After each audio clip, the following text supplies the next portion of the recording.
Astronomy and the latest scientific breakthroughs are revealing hidden clues from starlight, distant galaxies, and even the most minute particles, whispering secrets about our place in time.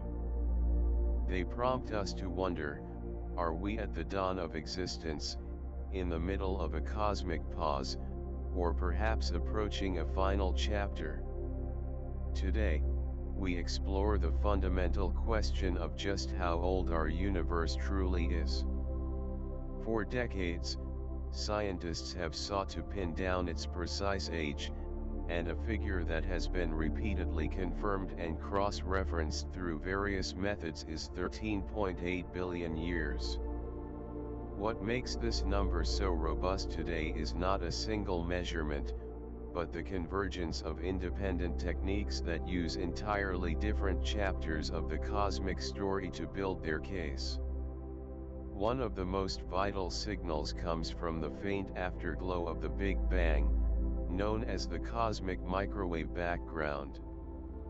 This light was born when the universe was only 380,000 years old, and its patterns act like ripples from sound waves traveling through the early cosmos.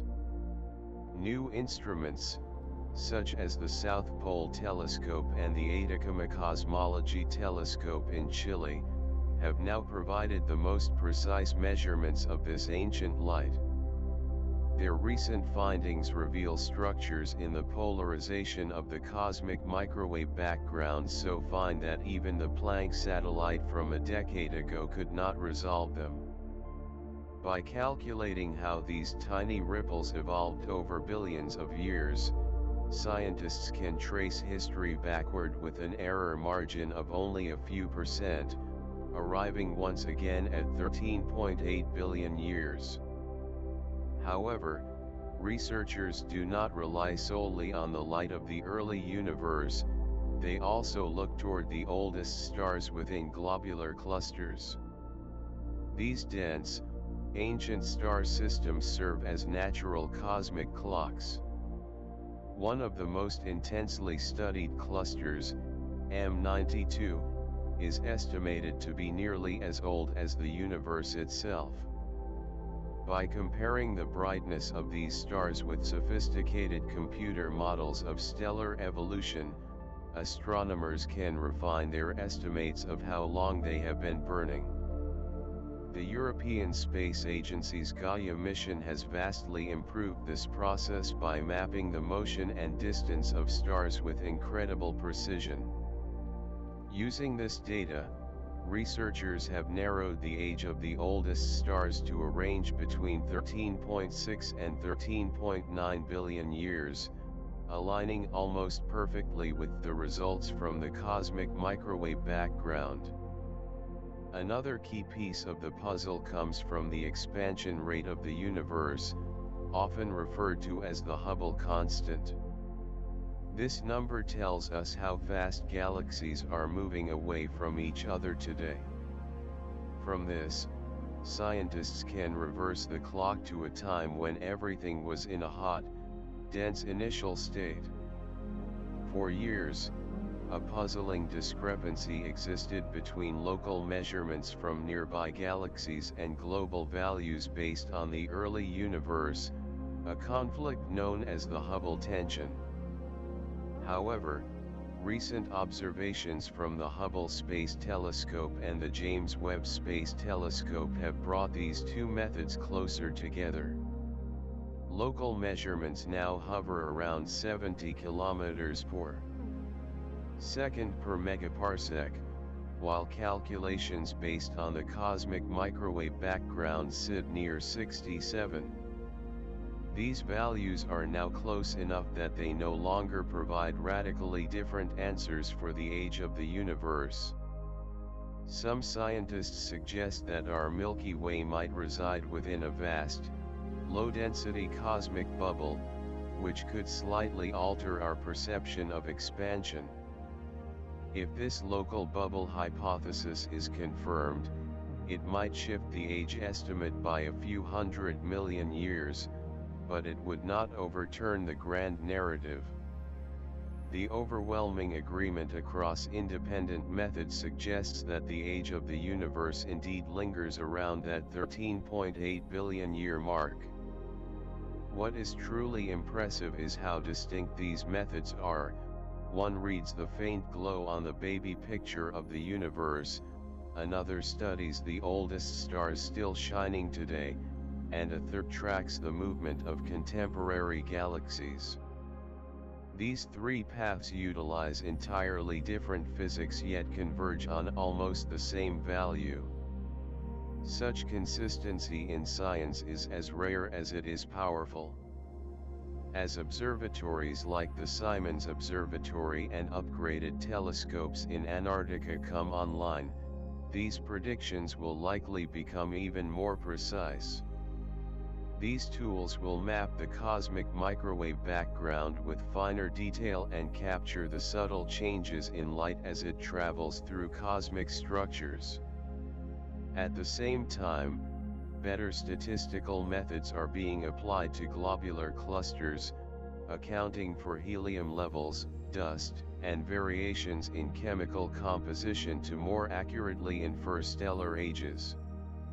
If you could travel back to the very beginning, you would find a universe without stars or galaxies. In every direction, there would be only a hot, glowing fog of energy. This faint glow persists today. Though after billions of years, it has been stretched and cooled into the cosmic microwave background we observe. It provides our best view of the starting point of time. The background radiation was released when the universe finally cooled enough for electrons and protons to combine into neutral atoms. Before this, photons could not travel freely because they were constantly scattered by charged particles. Once the universe became transparent, the light escaped, beginning a journey of 13.8 billion years to reach us. This radiation is essentially the earliest photograph of the universe, capturing the state of things shortly after the birth of time. It is unique because it preserves tiny temperature fluctuations of only 1/1,000,000th of a degree across the sky.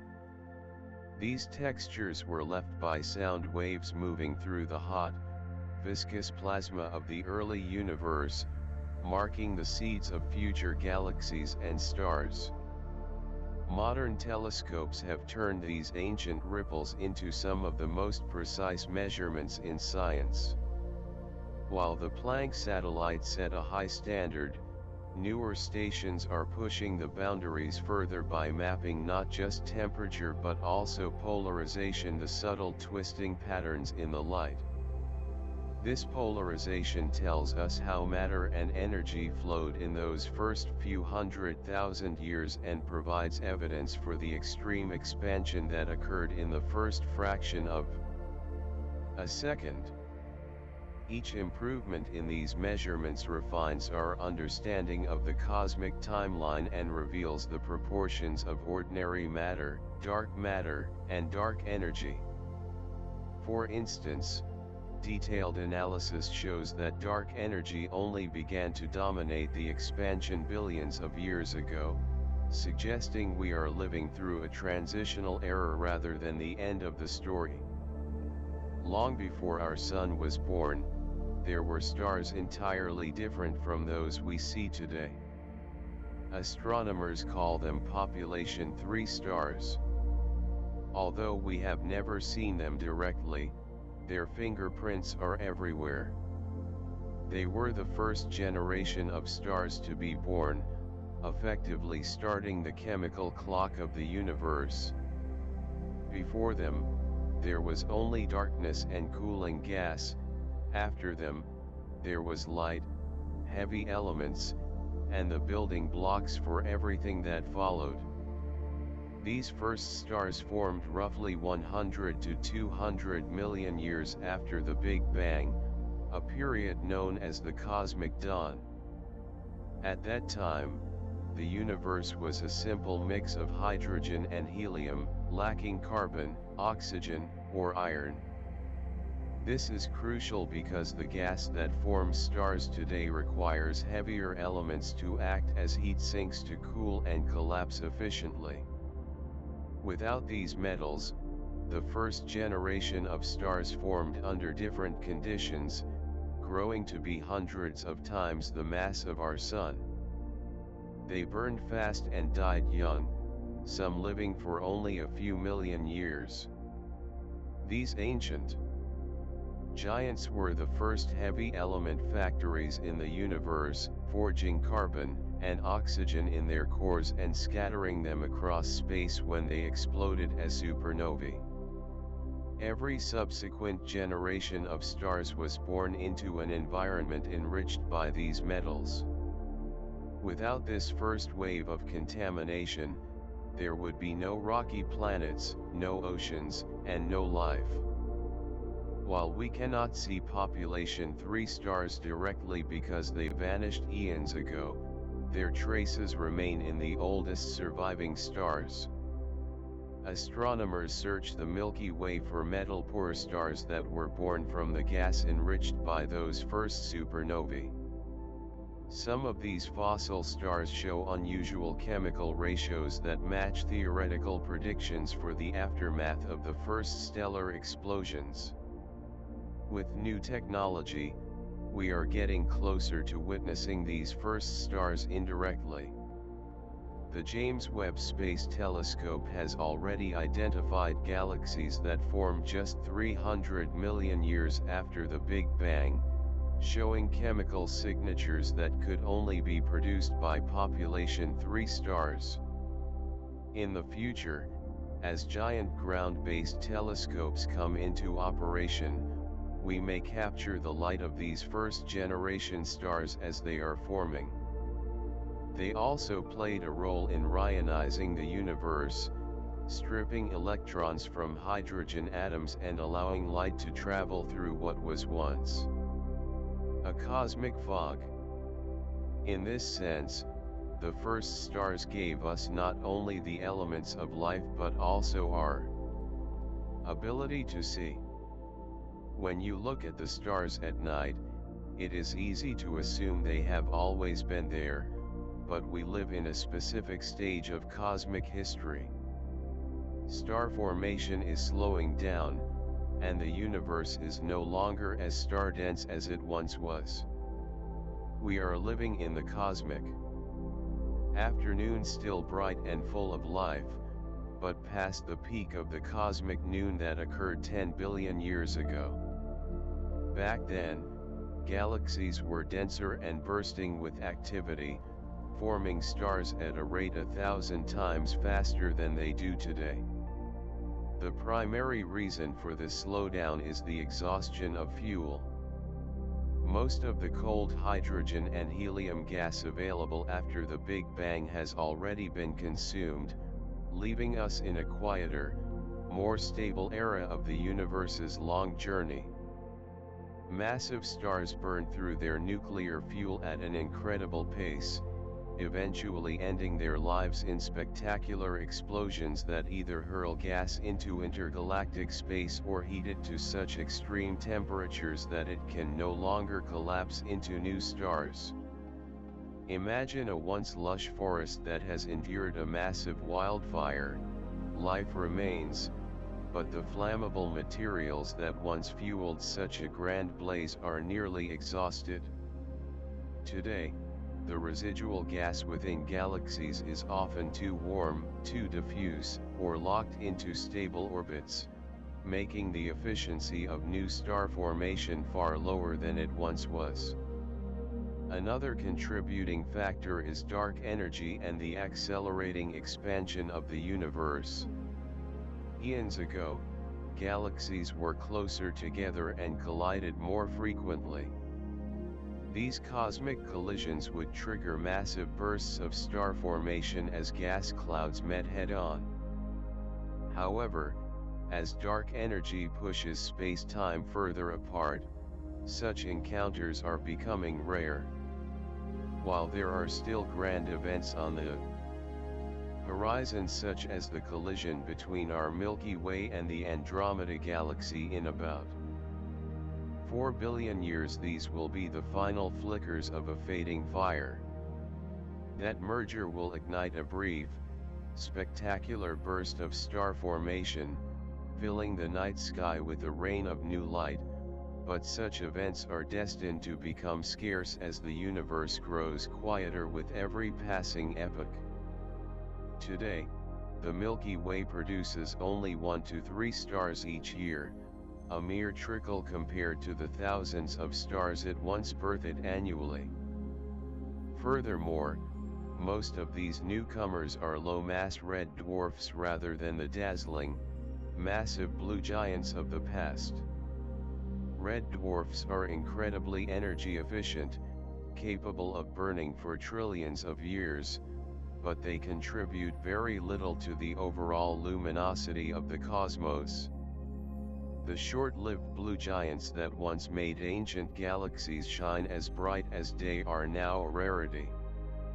In a sense, this quieter, slower era might actually be more favorable for the emergence of life. During the cosmic noon, galaxies were filled with supernovae and lethal radiation capable of stripping the atmospheres of young planets. Today, star formation is steadier, and stars enriched with heavy metals are more common. For environments that require rocky planets with solid surfaces and complex chemistry, this balance of metallic abundance and stability is vital. Many scientists believe that this era represents the optimal window for intelligent life. To appear not so early that the universe is still a violent forge, and not so late that the starlight has begun to fail. But this window of opportunity will not stay open forever. In about 100 trillion years, the birth of new stars will essentially cease. By then, any remaining gas will either be locked inside stellar remnants or will be too hot and thin to condense. As stars die out, the night sky will darken piece by piece, until only the long-lived red dwarfs remain to cast a dim glow, eventually fading themselves into cold, dark black dwarfs, the silent embers of a bygone age. We have already passed the peak of cosmic activity. We are witnessing a long, gentle descent, more like a cosmic afternoon than a morning. Yet, this is precisely what makes our time unique. It is not often in the grand history of time that so many stars, planets, energy, and light exist in such harmony, and we happen to be here for it. Our own sun, which seems to shine with an eternal constancy, is subject to this same life cycle. From a macroscopic perspective, our star is in its middle age. Its core is steadily fusing hydrogen into helium, neither too young and unstable nor so old that it has begun to fail. Understanding our position on the solar clock tells us not just about the sun's future, but about the future of humanity and the long-term habitability of Earth. The sun formed about 4.6 billion years ago from a cloud of gas and dust enriched by previous generations of stars. It is currently a main sequence star, a phase that lasts about 10 billion years in total, meaning it is roughly halfway through its life. If we imagine the sun's life as a 24-hour clock, we are standing at high noon. This stability is what makes this middle-aged period so special. Younger stars are prone to violent flares and intense radiation that can disrupt the chemistry needed for life, but the sun has found a steady rhythm. Its radiation output is remarkably consistent, and its rotation has slowed down since its youth, leading to fewer magnetic storms. However, High noon also implies that the sun is gradually changing. Although it feels constant to us, its luminosity is actually increasing by about 1% every 100 million years. Over the next billion years, this increase will significantly impact Earth's climate, raising temperatures, and potentially making our planet uninhabitable long before the sun reaches the end of its life. Within 1 to 1.5 billion years, the oceans may begin to evaporate, triggering a runaway greenhouse effect. Even then, the sun will still be in its stable main sequence phase. Once it leaves this period, the changes will become dramatic. In about 5 billion years, the hydrogen in its core will be exhausted, causing the core to contract and heat up while the outer layers expand.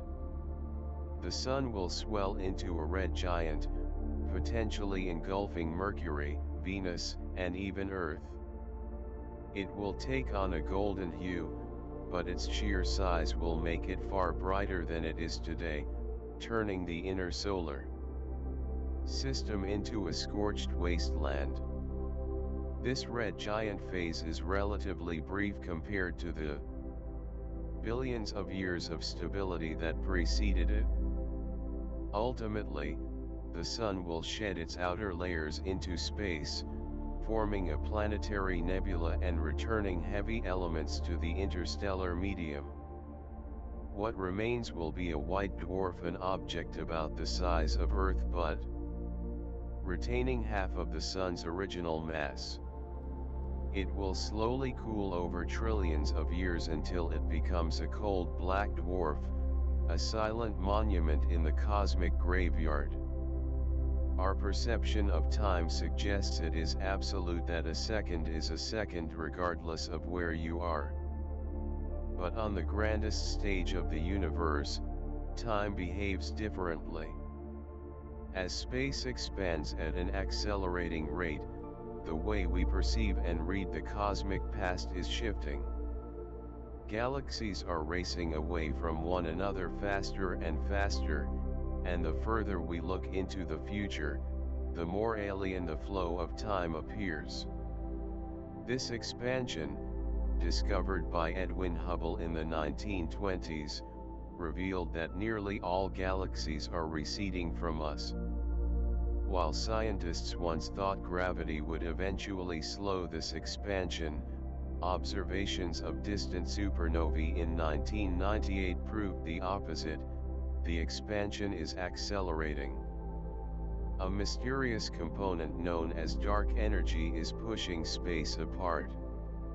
In the young universe, galaxies were closer, and light traveled easily between them. Today, light from distant galaxies is stretched and takes longer to reach us. When we observe those far-off systems, events seem to play out in slow motion because their light has been elongated by the stretching of space and time. It is not that their time is actually slower, but that the vast distance causes the cosmic clock to appear as though it is winding down. The Hubble constant, currently estimated between 67 and 70 kilometers per second per megaparsec, measures this rate of expansion. This means that for every 3.26 million light-years of distance, a galaxy recedes by an additional 67 to 70 kilometers every second. This has not always been the case. In the early universe, gravity acted as a brake on expansion, but about 5 billion years ago, dark energy took control. If this trend continues, many galaxies we see today will eventually move so far away that their light will never reach us again, crossing what we call the cosmic event horizon. To an observer trillions of years from now, the sky may appear empty, with their own galaxy floating alone in the dark as if no others ever existed. Some scientists even propose the possibility of a big rip, where the strength of dark energy increases until it overcomes all other forces, tearing apart galaxy clusters, stars, planets, and eventually, atoms themselves. We live in a unique transition period where dark energy has only recently taken over. Future civilizations will have no way of knowing other galaxies ever existed as they fade beyond the horizon of the observable world. Thus, as the universe ages, time on a cosmic scale is being stretched, information arrives more slowly, and the grand history of the cosmos becomes harder to read. We are privileged to live in the stellariferous era, a brief chapter of light and structure. While the era of brilliant star-filled skies has passed its peak, the current window offers a rare and beautiful view of a universe that is both mature and full of the heavy elements necessary for life. Tonight's sky, filled with stars and galaxies, is a fleeting masterpiece in the vastness of time. Gazing up at the starry sky, you might feel that the universe is vibrant and alive, but that is actually an illusion created by our own limited perception of time. The stellar processes that fuel the galaxies are slowly extinguishing and will one day come to a complete halt. When the era of stars finally reaches its conclusion, the cosmos will descend into a vast, cold period known as the cosmic long night. This is not a matter of if, but when. Currently, stars are still being born across the heavens, but the rate of birth is a mere fraction of what it once was. Roughly 10 billion years ago, during the period known as cosmic noon, the universe was a bustling factory of stellar creation. Today, most of the fuel has been consumed, locked away, or blown out of reach. The shock waves and radiation from supernovae heat or expel the surrounding gas, preventing it from cooling and collapsing into new stars. Furthermore, high-energy jets erupting from the supermassive black holes at the centers of galaxies bake the surrounding gas and drive it into deep space. Over time, galaxies are effectively starved, lacking the cold and dense raw materials required for a new generation of stars. Even so, stellar formation will not end abruptly but will follow a gradual downward slide. Most stars forming today are red dwarfs, which are dim and incredibly long-lived, with lifespans stretching into the trillions of years. They are gentle and do not produce the violent feedback seen in massive blue giants. Consequently, the universe will continue to produce stars at a trickling pace for perhaps 100 trillion years. By that time, the rate of new star formation will be negligible compared to what we see today. Over the next several billion years, galaxies will continue to form stars, but the pace will keep slowing until the very last of the star-forming gas is exhausted. As dark energy drives the accelerated expansion of the universe, galactic collisions which act as a final spark for new activity will become increasingly rare, cutting off any remaining sources of fresh fuel. Residual star formation will only occur quietly within isolated pockets of gas, adding a few more dim red lights to a darkening universe. From a macroscopic perspective, the scene will be entirely different. When the final stars ignite, we will no longer see the brilliant spirals and ellipticals that define our current sky.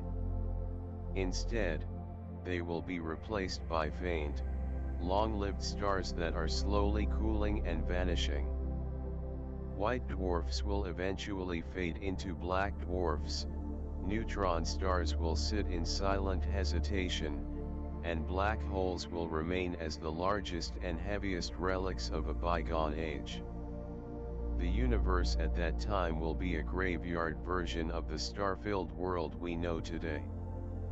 This marks the beginning of the degenerate era, a long night where no new stars will ever rise again.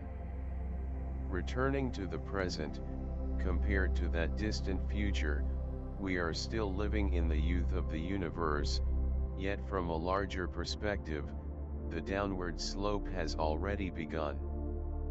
Every star that shines tonight is a process of consumption, and every galaxy is growing a fraction dimmer than it was before.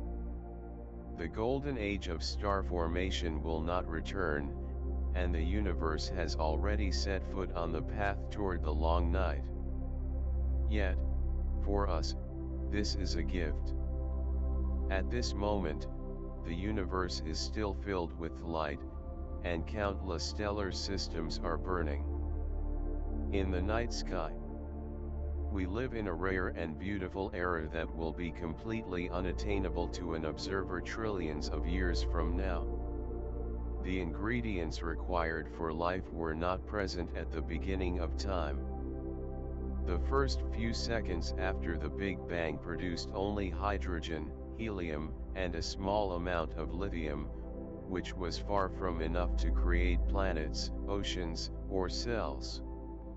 Later, the carbon, oxygen, nitrogen, iron, and even the calcium in your bones were all forged within the hearts of stars.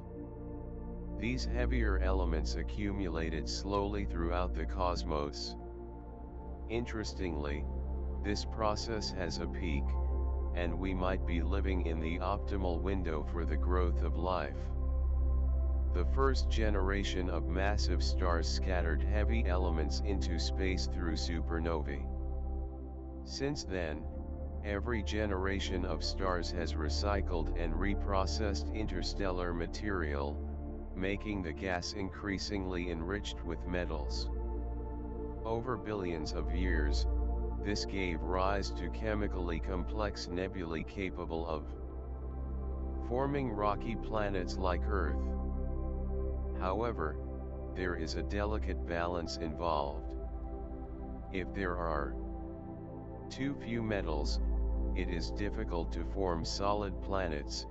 If there are too many, stars might burn too quickly or become unstable, drenching surrounding planets in harmful radiation. Our Sun was born 4.6 billion years ago in an environment with just the right metallic abundance, possessing enough iron, silicon, and oxygen to build rocky worlds and liquid water without causing the Sun to be overly volatile. Research suggests that stars with a metal content similar to our Sun are more likely to host Earth-like planets. From a cosmic perspective, the rate of metal enrichment reached its peak several billion years ago, roughly coinciding with the peak of star formation. Today, while the rate of star birth has slowed, the abundance of metals has stabilized, and metal-rich stars like our Sun are common. Many astronomers believe that the current window, roughly 10 to 14 billion years after the Big Bang, is the most likely period for the emergence of intelligent life. Interestingly, being too late might actually be a disadvantage. In the far future, when only red dwarfs remain, planets may still form, but they will likely orbit stars with lower metal content, reducing the probability of forming complex rocky worlds. Furthermore, older red dwarfs can be prone to intense flaring that strips away atmospheres, making them unfriendly to life. Right now, the conditions are almost perfect. The universe has already synthesized the materials needed for life but has only just begun its slow decline into the depths. If other civilizations exist elsewhere in the universe, they are likely growing during this same era of chemical abundance. The universe is not a random scattering of stars and galaxies, they are arranged along the filaments of the cosmic web, spanning unimaginable scales and forming galaxy clusters at their intersections. These are the largest gravitationally bound structures in the universe, like the great cities on a cosmic map. Is such a massive structure still being built, or has it already reached its peak? To answer this, we must trace their origins. After the Big Bang, the universe was nearly uniform with only tiny fluctuations in density. Gravity magnified these ripples, pulling matter toward the denser regions. Dark matter, which makes up the bulk of the universe's mass, acted as the skeleton for this structure. Although it does not interact with light, it used gravity to build the pillars of the cosmic web, where gas and galaxies eventually gathered. The first galaxy clusters began to take shape 3 to 4 billion years after the Big Bang. At that time, the universe was denser and galaxies were closer together, making it easier for them to merge into larger structures. By 10 billion years ago, during the peak of star formation, many clusters had already grown into massive gravitational hubs containing thousands of galaxies.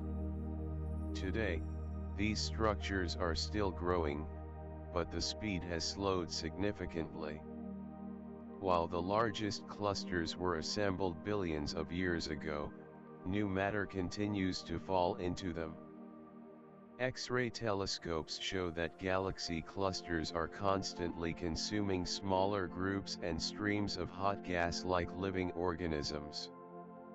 However, dark energy is now taking over. Space is being stretched further apart, pulling galaxies away faster than gravity can pull them back. In the extreme future, this means that almost no new clusters will be born. Simulations suggest that 100 billion years from now, galaxies will be so far apart that they will no longer form new clusters. They will either merge into existing large clusters or become isolated in their own cosmic islands. Even so, the scene today is still very much an unfinished construction site. Huge filaments of gas and dark matter are still feeding these clusters. We are currently in a perfect observational window. At this moment, other clusters are still within our observable horizon. Trillions of years from now, due to accelerated expansion, most of them will be pushed beyond the reaches of the observable universe, becoming forever invisible. Observers then will be trapped in isolated cosmic islands with no clue that the universe once possessed a grand cosmic web. For a long time, gravity held the dominant hand, shaping gas into galaxies and weaving the cosmic tapestry. But in the last few billion years, the situation has shifted dramatically. An unknown component, dark energy, now dictates the fate of the cosmos. Its rise marks a clear turning point in cosmic history, and we happen to live right in the middle of this transition. Dark energy is invisible and untouchable, we know it only through its effect on expansion. In the early days, the gravity of dark matter and ordinary matter slowed the expansion down. But about 5 billion years ago, the universe crossed a critical threshold where the energy density of dark energy surpassed that of matter. Since then, the expansion has been getting faster and faster. This watershed moment creates a distinct before and after. Before, galaxy clusters were growing rapidly and stars were blooming everywhere. Now, galaxies are beginning to move away from each other faster than gravity can hold them, and the formation of large-scale structures is being shut down. What exactly is dark energy? This remains one of the greatest mysteries in physics. It might be a property of space itself, where its energy density does not dilute as space expands, or it could be something that changes slowly over time. Current data suggests it is very close to a constant, but we are not yet certain. We know we are in a transitional era because of the current composition of the universe. About 70% is dark energy and 30% is matter.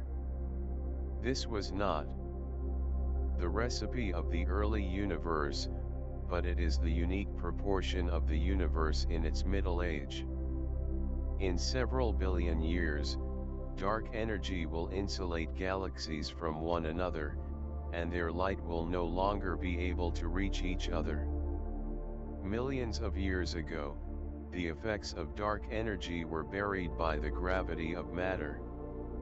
This perfect balance point is so rare that some scholars suggest our era is uniquely suited for discovery. Not only is it a time for curiosity, but it is also a necessity. Only while other galaxies are still visible do we have the chance to measure dark energy.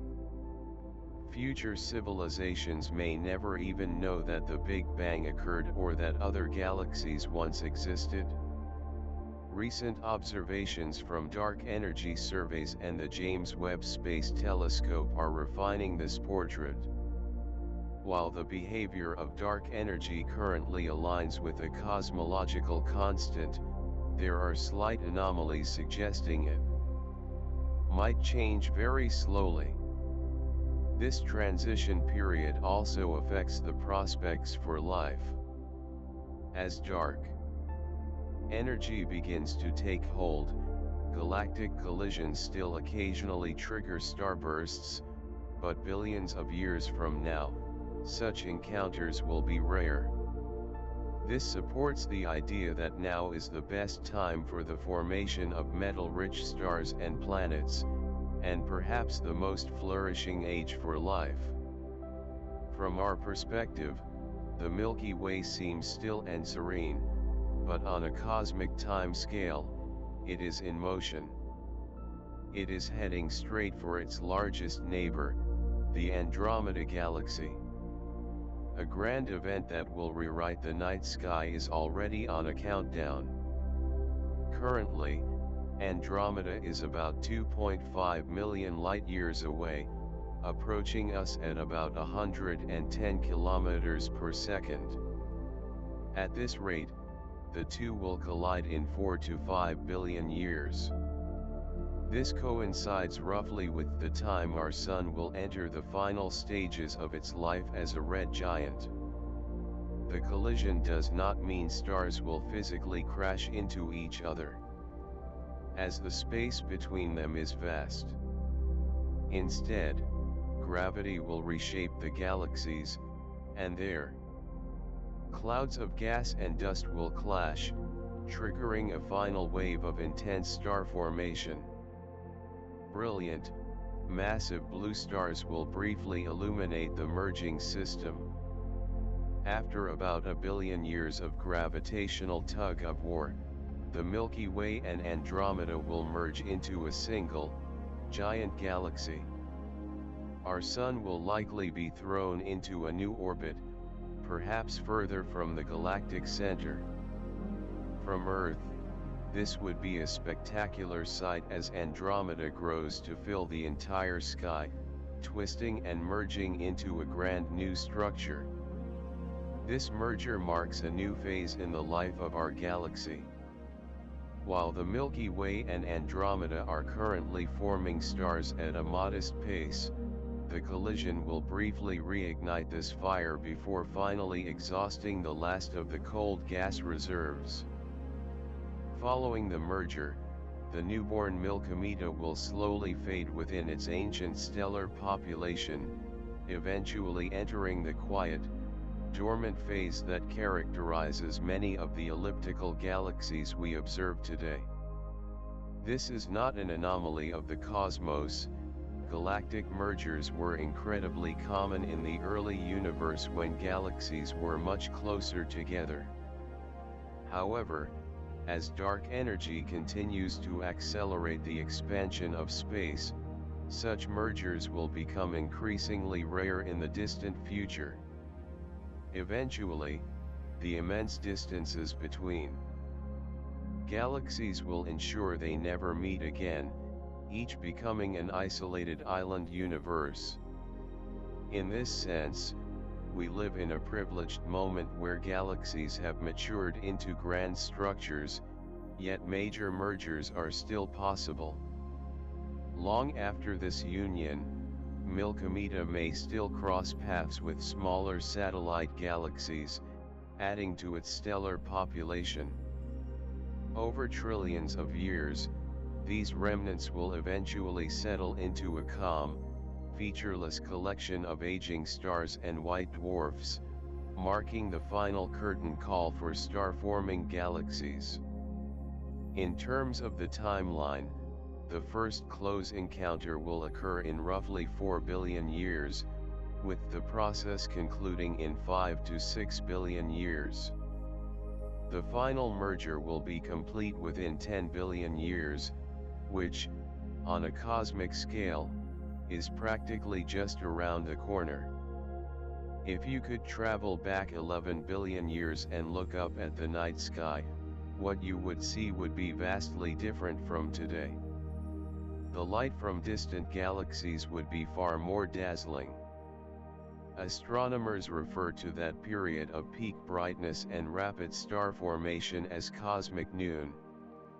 Compared to that golden era, our universe today is far more tranquil and dim, slowly drifting toward a long slumber. Cosmic noon took place roughly 3 to 4 billion years after the Big Bang, when the universe was only a quarter of its current age. In that epoch, young galaxies were rich in gas and collided frequently.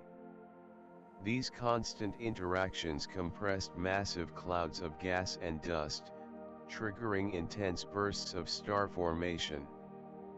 Giant stars, hundreds of times the mass of our Sun, were born at an incredible rate, burning with brilliant intensity before dying as spectacular supernovae. A single galaxy during that time could produce hundreds or even thousands of stars every year, a staggering contrast to the 1 or 2 stars the Milky Way produces today. It was not just a difference in quantity, but also in kind. The sky was filled with massive, hot blue stars whose ultraviolet radiation illuminated their host galaxies with a brightness millions of times greater than our Sun. Their short, violent lives continuously enriched the environment with the heavy metals necessary for future worlds and life, though their intense winds and radiation also scattered the very gas that nourished them, eventually inhibiting future star birth. The shapes of galaxies were also strikingly different back then. Observations from the James Webb Space Telescope have revealed that many galaxies during cosmic noon were irregular and clumpy, still in the process of assembling themselves by pulling in material from the cosmic web. The brightest among them were extreme starburst galaxies, forming stars at 100 times the rate of the modern Milky Way, glowing brilliantly in the far-infrared while shrouded in thick layers of cosmic dust. However, cosmic noon did not last forever. Roughly 8 billion years ago, the fuel reserves of galaxies began to run low. Vast quantities of gas were either locked away in stars or heated to temperatures so high that they could no longer collapse back onto the galactic disk. Supermassive black holes at the centers of galaxies also played a role, with their powerful jets and winds heating the surrounding gas and making it difficult to sustain high rates of star formation. The number of new stars began a slow, steady decline, and the universe entered a long, gradual dimming. Today, we find ourselves in the cosmic afternoon.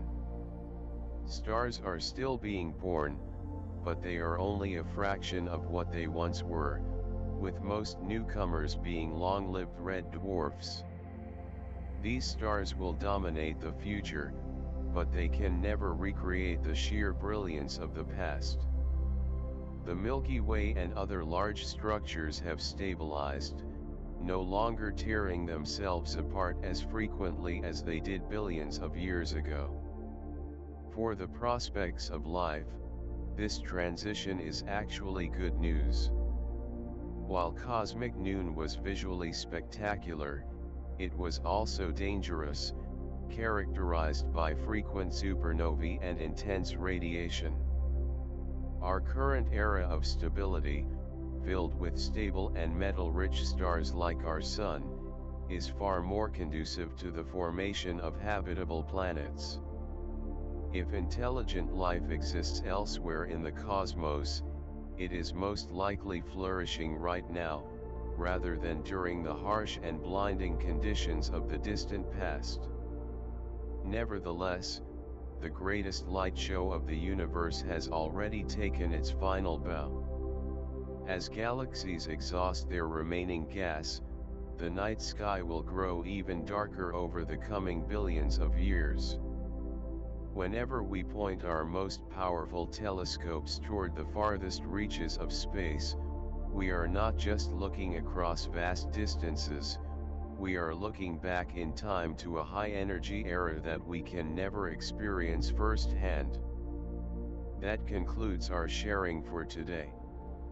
I wish you all peaceful dreams and a wonderful day ahead. We will see you in the next episode.